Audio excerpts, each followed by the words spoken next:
Done, brother. Thank God. Done, man. Look at this stupid man in her car. I was hiding in the woods, man. I couldn't find her ID, so I said, I snapped a picture and then took off in the woods. Perfect, dude. But you can watch the news tonight or something. I'm sure it's gonna be on there. You know what I'm saying? So, right. But I just wanted to tell you to know where you know it's done. Sweet. That's my ex-wife. Something did happen to her, and I want to try to get information from anyone who can tell me anything about her. Okay. Okay. What happened to her? She's no longer with us at the moment. That's why I died. This is Tommy Carlton, acting as if he knows nothing about what happened to his ex-wife, Elizabeth. But he didn't have the slightest clue about the secret recording that detectives have of him and his hitman, Billy. He's like, called me up on the phone crying. Last time I talked to him, I told him on the phone, he's crying. He's like, why can't you come get me, man? And he's crying. He's fucking, he'll turn 11 in June. So make sure to subscribe to the channel right away, and let's get into the full story behind the crime as we trace it back to where it all started.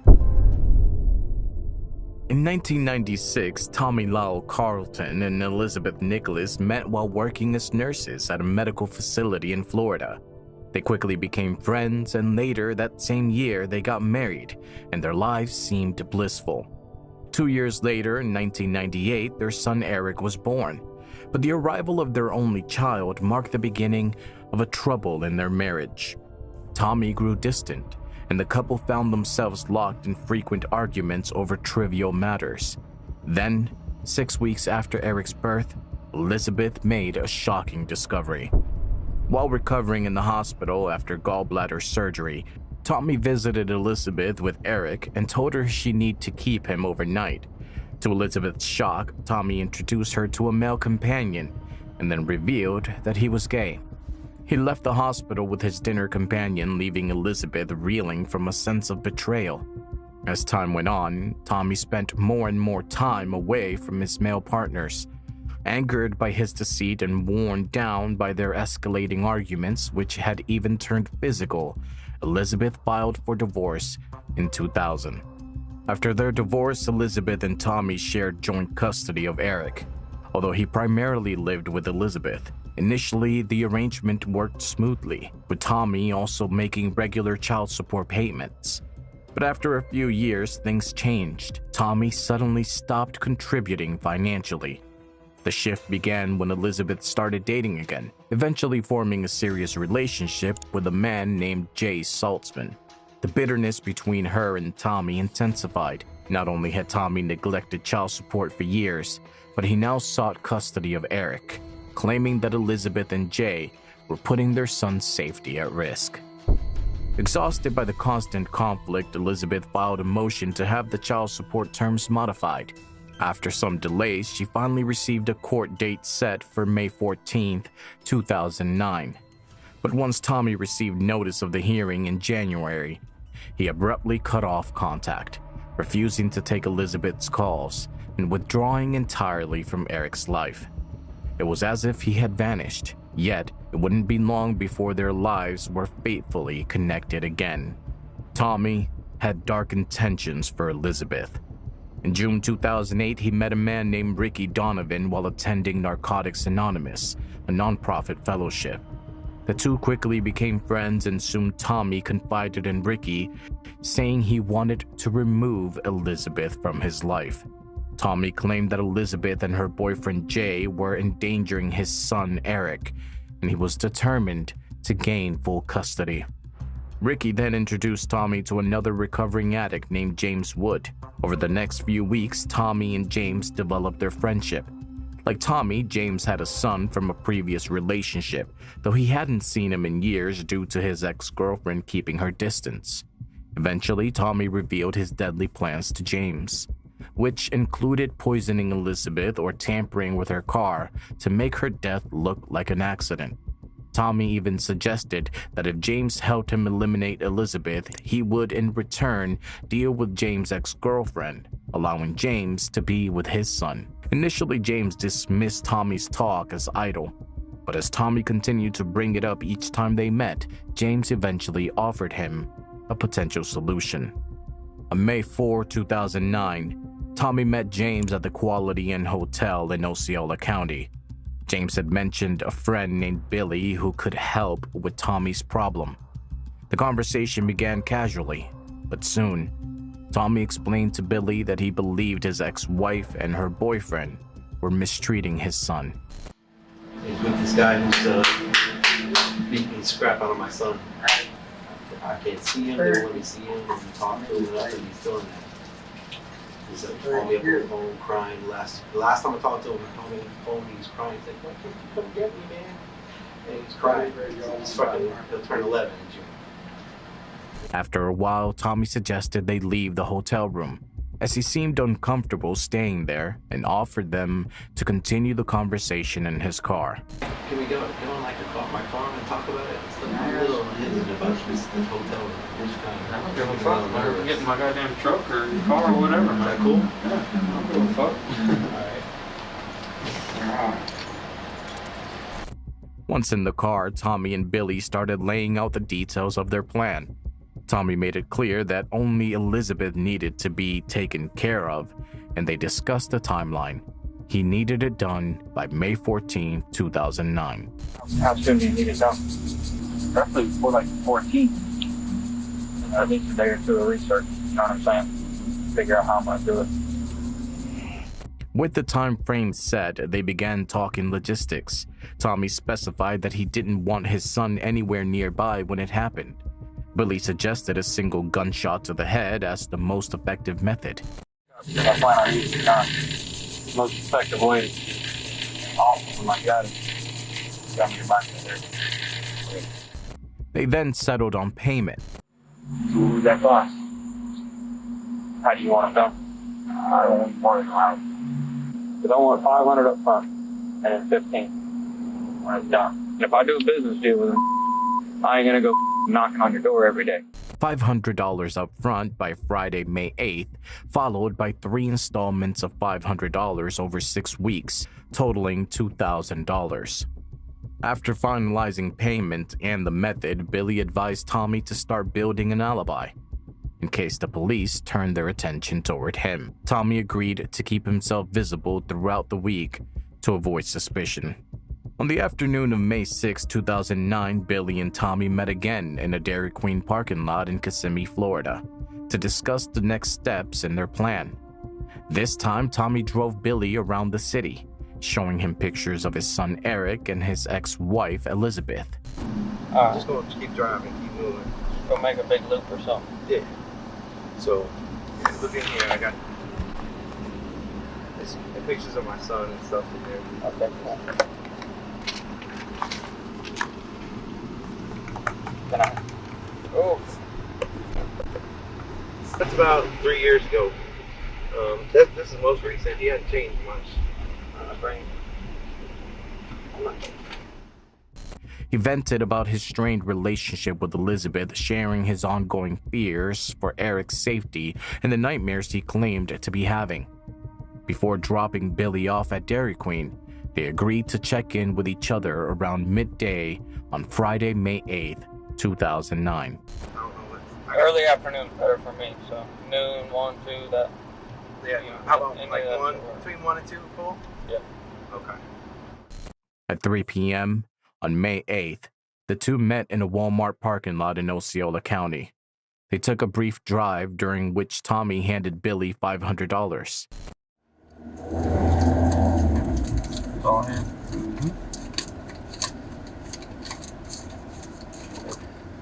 Just email Holland, let me know when you want me to, visit my friend.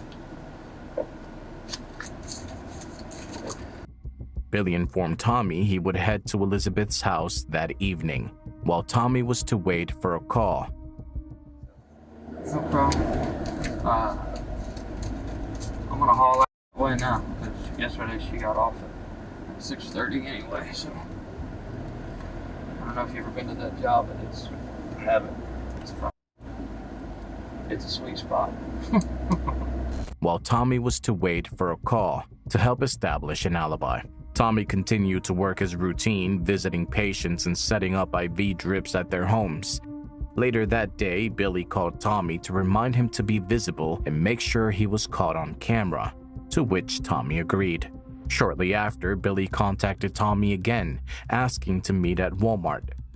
Once in the car, Billy told Tommy the job was done, showing him a photo on his cell phone of Elizabeth with a gunshot wound to the forehead. Done, brother. Thank God. Done, man. Look at this stupid man in her car. I was hiding in the woods, man. I couldn't find her ID, so I said, I snapped a picture and then took off in the woods. Perfect, dude. But you can watch the news tonight or something. I'm sure it's gonna be on there. You know what I'm saying? So great. But I just wanted to show you to know where you know it's done. Sweet. All right. Oh, thank God. All right, man. He described in detail how he'd ambushed her, catching her off guard. Tommy appeared relieved that it was over. The two parted ways, agreeing to stick to their alibis and avoid further complications. Moments after Tommy stepped out of Hitman Billy's car, he received a call from Detective Irvin Molina of the Osceola Sheriff's Department. Tommy then drove to the station, where he met with Detective Molina and his partner, Detective Brett Roller. Molina explained that they had been advised to contact Tommy by Elizabeth's boyfriend Jay Saltzman. Molina then informed Tommy that something bad had happened to Elizabeth.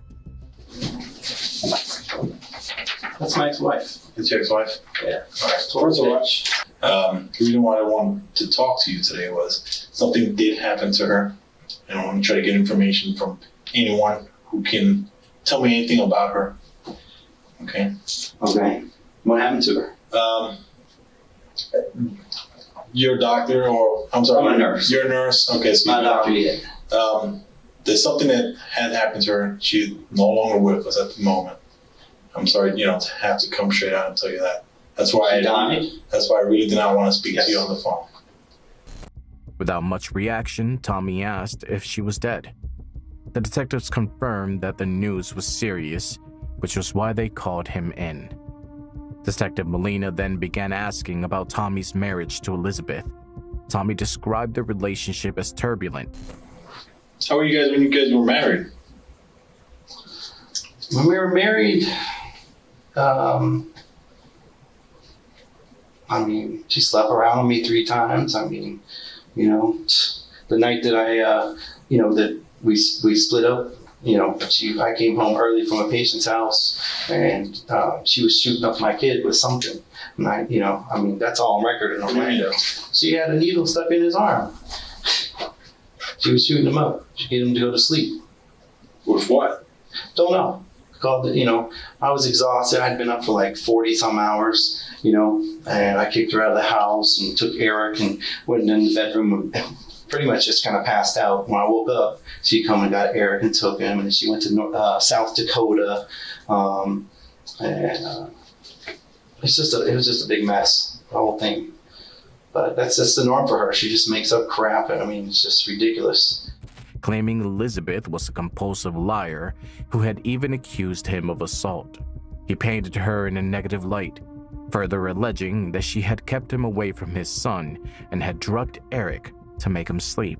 Tommy also mentioned that Eric had confided in his best friend, Mary Andrews, about issues with Jay, stating that Jay had been abusive towards him. So I called and said, "Oh, you want to talk with Mary?" He's like, "Yeah." And she told him that Eric told Mary that that Jay was throwing him across the room, throwing him on the ground, putting his knee in his back, slamming up against a mirror, and there was a big DCF case about it. He then admitted he had intentionally stopped paying child support to push Elizabeth into taking him to court, hoping to use the opportunity to expose her alleged lies and double standards. Detective Molina asked Tommy if he knew where Elizabeth was currently living. Tommy replied that he believed she had moved in with her boyfriend, claiming he didn't know her current address and hadn't had recent contact with either Elizabeth or Eric. Detective Roller then questioned Tommy about his daily routine and his activities that day. Tommy outlined his usual schedule, detailing the patients he visited and the times he was expected at each location. He mentioned that he spent extra time talking with his neighbor Mindy, which delayed his next appointment. When he arrived to find that the patient wasn't home, He returned to his apartment before heading out again to set up his final IV drip for the day. As he was passing Walmart, he decided to stop and buy flowers for his last patient, but received a call from Detective Molina and went straight to the station. Said, well, we'll do another patient. So I started to head out to go see Mr. Desmond Martin. He's a patient out in Point Siena. And I saw the Walmart there, and I stopped by. I was going to get some flowers, and then, and then that's whenever he called me. So you're just getting off the turnpike? Yeah, I just pulled into your parking lot. You were shopping? After some additional questions about Elizabeth's personality, Molina and Roller informed Tommy that they were investigating Elizabeth's death as a possible homicide. Tommy responded by saying Elizabeth often angered people and showed little regard for others' feelings, adding bluntly that he hated her. Everybody in the universe knows that because of the way she treated me. I mean, she slept around me 3 times, keeps my son for me, the love of my life, and, that's, everybody knows that. But whatever happened, I had nothing to do with it. I mean. When asked if he had friends in Kissimmee, Tommy replied he had none, apart from his patients. The detectives then showed him a photo of Elizabeth after she'd been shot, but he didn't show much emotion, only asking about Eric's well-being.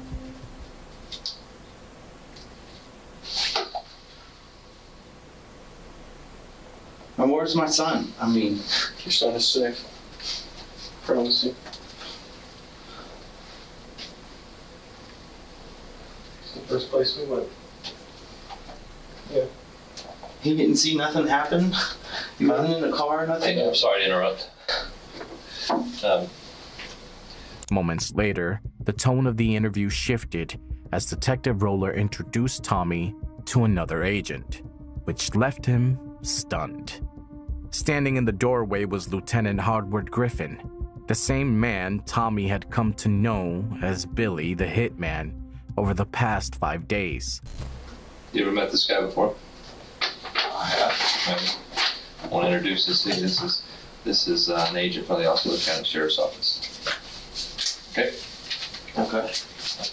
This was the man James Wood had introduced him to at Quality Inn, the one Tommy had hired to kill Elizabeth and the one who secretly recorded the footage. Detective Roller and Detective Molina then revealed that they had been investigating Tommy for over 2 weeks. For probably, 2 weeks now? All right, ever since you met Billy? Before that. All right. Okay. Now we understand everything that's happened. So, Between you and Billy. What we don't understand, and I wouldn't like to leave it up to my assumption, is why? Is there something that we don't know that we should know? I'm not following. why would you take the steps that you did to get rid of your wife? I didn't take any steps to get rid of my wife. Have you been meeting with Billy the last week? I saw him, like twice. Okay. Billy is Agent Griffin. He has been my partner for 5 years. You understand that? Okay. So where he goes, I go. So everywhere you've been with him, I've been there with him and with you. Now I understand from the moment that you guys first met, even prior to the moment that you guys first met. But please understand that before I come across you, I don't know you.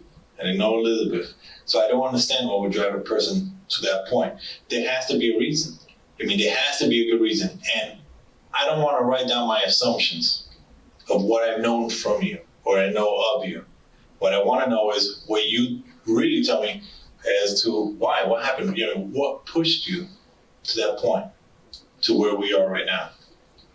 They also disclosed that Griffin had been working undercover to expose Tommy's plot to murder his ex-wife. Molina pressed Tommy to explain his actions and why he had gone through with the plan. Tommy's demeanor quickly changed as the gravity of the situation sank in. Just then, Sergeant Black, the head of the Violent Crimes Unit who had led the investigation, entered the room.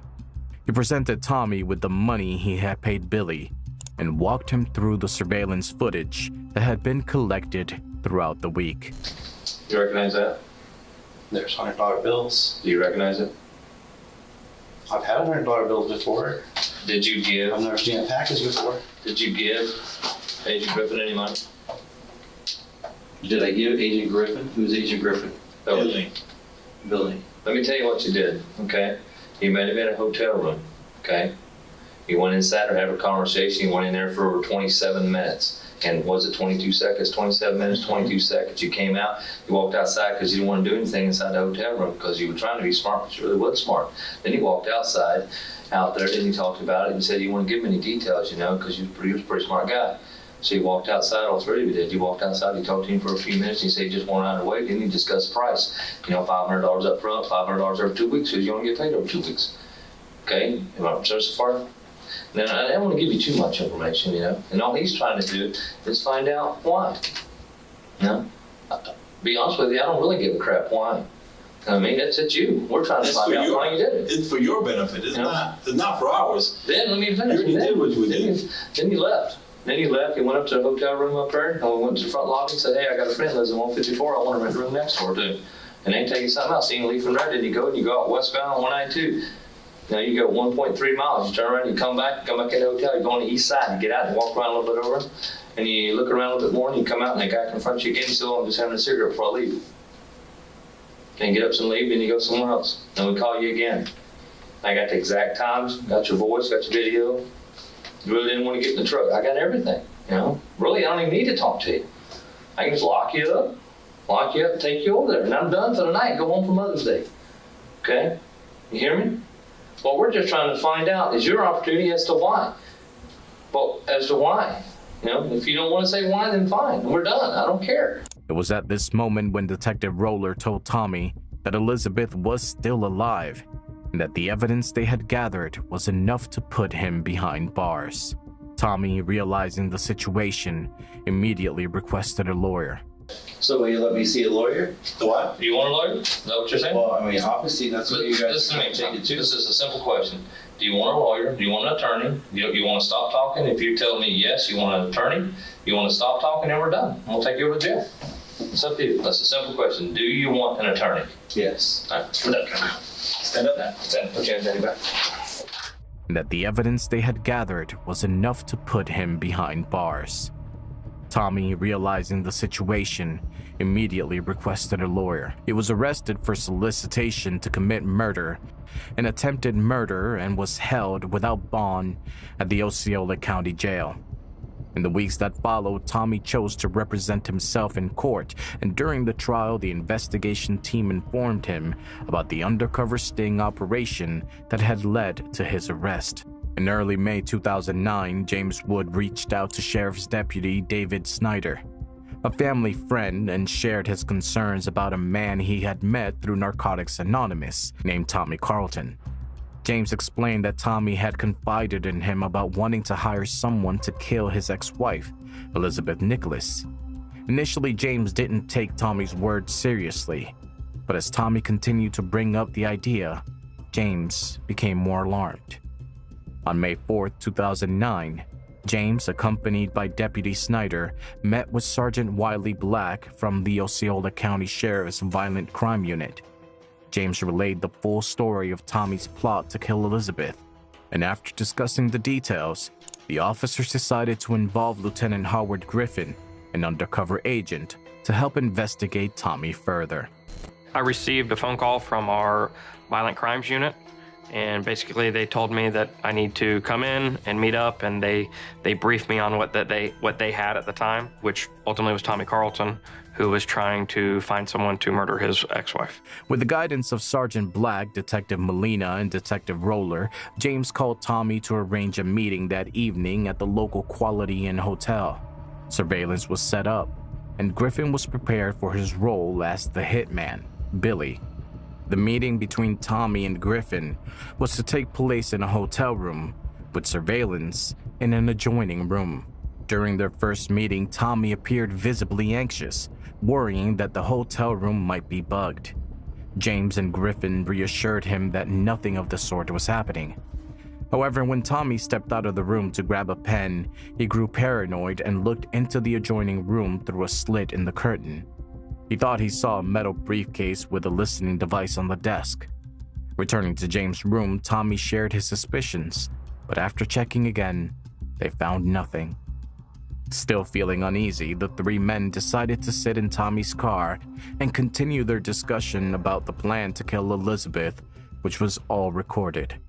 A payment plan was agreed upon, and the meeting concluded with all parties going their separate ways. Over the next 5 days, Tommy met with Agent Griffin 3 more times. During these meetings, Tommy provided Griffin with pictures of both Elizabeth and their son Eric. The two men also finalized the details of how Elizabeth would be killed. After each meeting, they parted ways. Meanwhile, officers made contact with Elizabeth, informing her of Tommy's plan. She agreed to cooperate with the operation in order to catch Tommy in the act. With Elizabeth on board, Agent Griffin prepared for a third meeting with Tommy on May 8, 2009.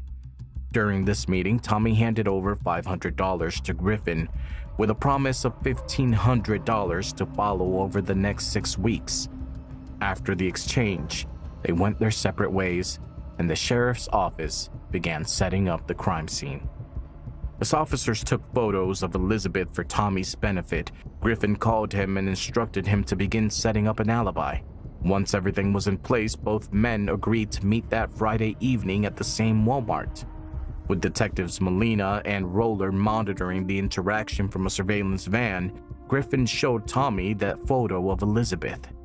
After Tommy left Griffin's car, he was contacted by Detective Molina and asked to stop by the sheriff's office to discuss an issue related to Elizabeth.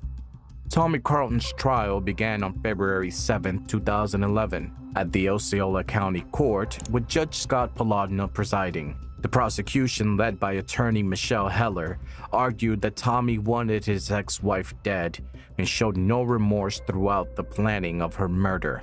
The defendant, Tommy Carlton, hated his ex-wife, and he wanted her dead, and he hired Billy, the undercover hitman, to do so. When Deputy Griffin shows him the cell phone photo, what is his reaction? You'll see it and you'll hear it. Sweet, he says. He's happy. In fact, he's certain he wants her dead, out of the way, out of the picture. He just doesn't want to be caught. She presented video and audio recordings collected by the Osceola County Sheriff's Office during their sting operation, using them to highlight Tommy's calm demeanor as he carried out his plan, showing no concern for anyone but himself. The defense, represented by attorney Mark Gonzalo, argued that law enforcement had set up the entire situation. He pointed out that Tommy never explicitly used the words murder or kill when discussing Elizabeth in the recordings. Gonzalo further claimed that Tommy was a victim of entrapment by the Osceola County Sheriff's Office. During jury selection, we talked about a concept called entrapment. You're going to hear videos, the actual words uttered by Mr. Carlton. Because if you listen to the actual words Mr. Carlton uttered, you're never going to hear something that says, "I want her dead. I want you to kill her."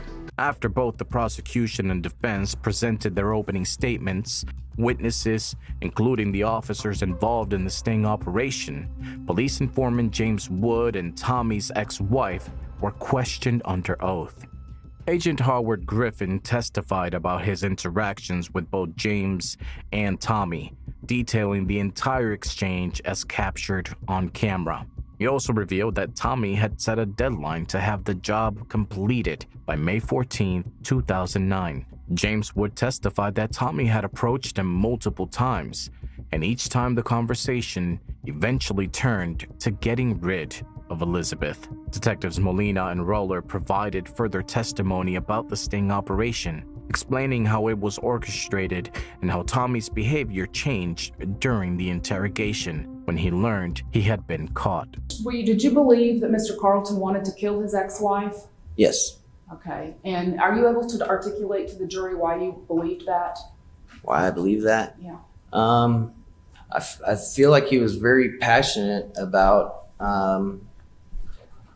feeling like to the relevance of the speculation objection. Overruled. You may. Go ahead. I feel like he was very passionate about feeling that he was wronged by his wife, and that for some reason he felt like all his problems would be solved basically if she passed away. I tried to communicate to him and had a discussion with him about, how he would feel with, his son being with him and knowing that, he had something to do with his son's mom passing away.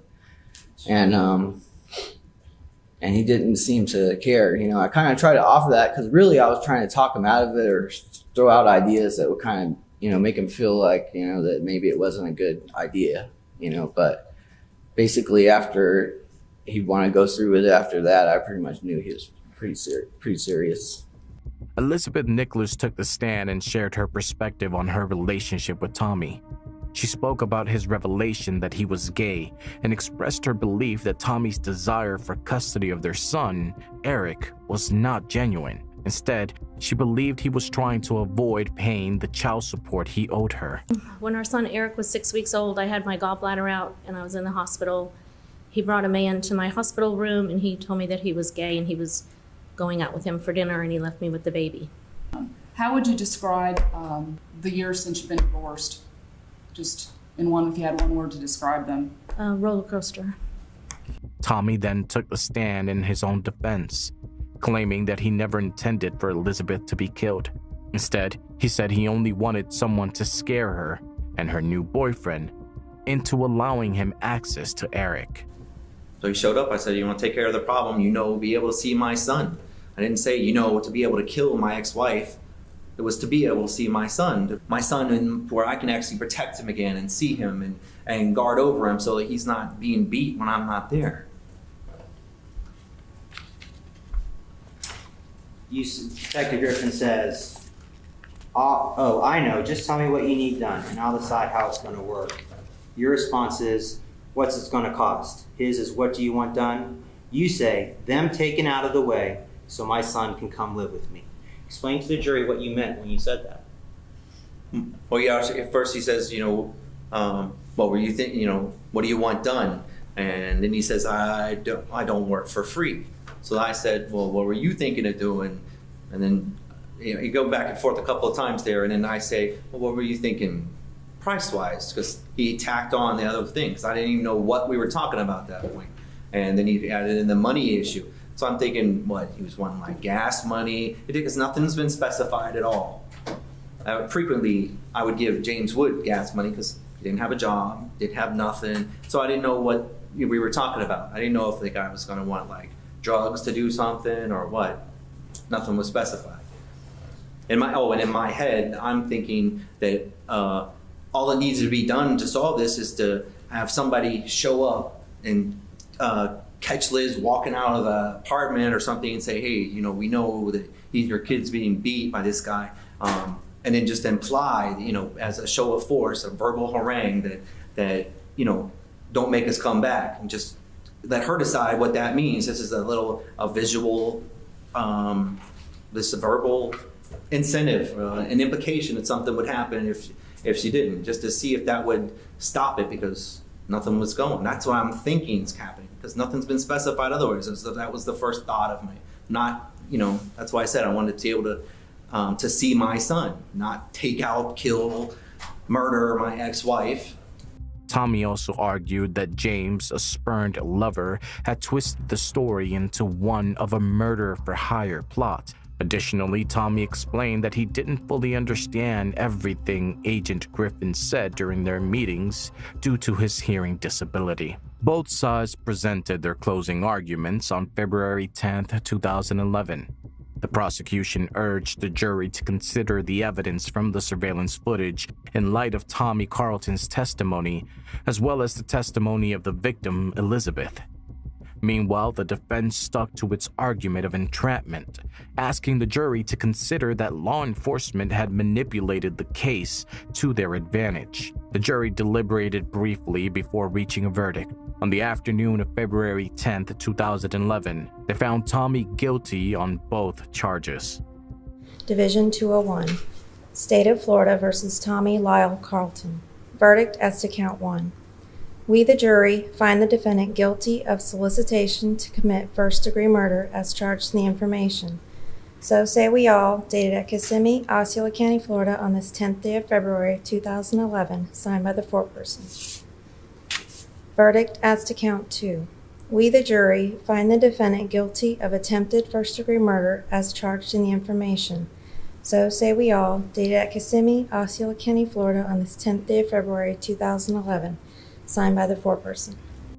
His sentencing hearing took place on April 8, 2011, where Elizabeth delivered a victim impact statement. She told the judge that as long as Tommy remained in jail, it would be the best outcome for both her and their son, Eric. She described Tommy as a good person at the start of their relationship, but over the years he had become a liar bent on destroying others. She concluded by apologizing to everyone affected by Tommy's actions. My life in the past 2 years has been nothing short of a roller coaster ride, not only for me, but my son, our son, my husband. And, you know, my son used to look forward to going and seeing his dad. You know, when is my dad gonna call? When is my dad gonna come and get me? And now he comes and he asks me, is daddy still in jail? Are we safe?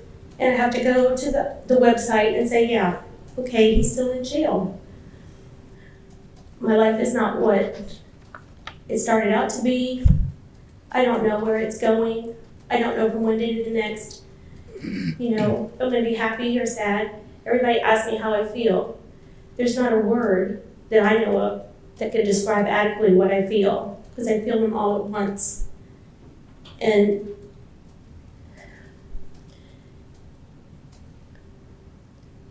you know, everybody asks me if I hate Tom. No, I don't hate him.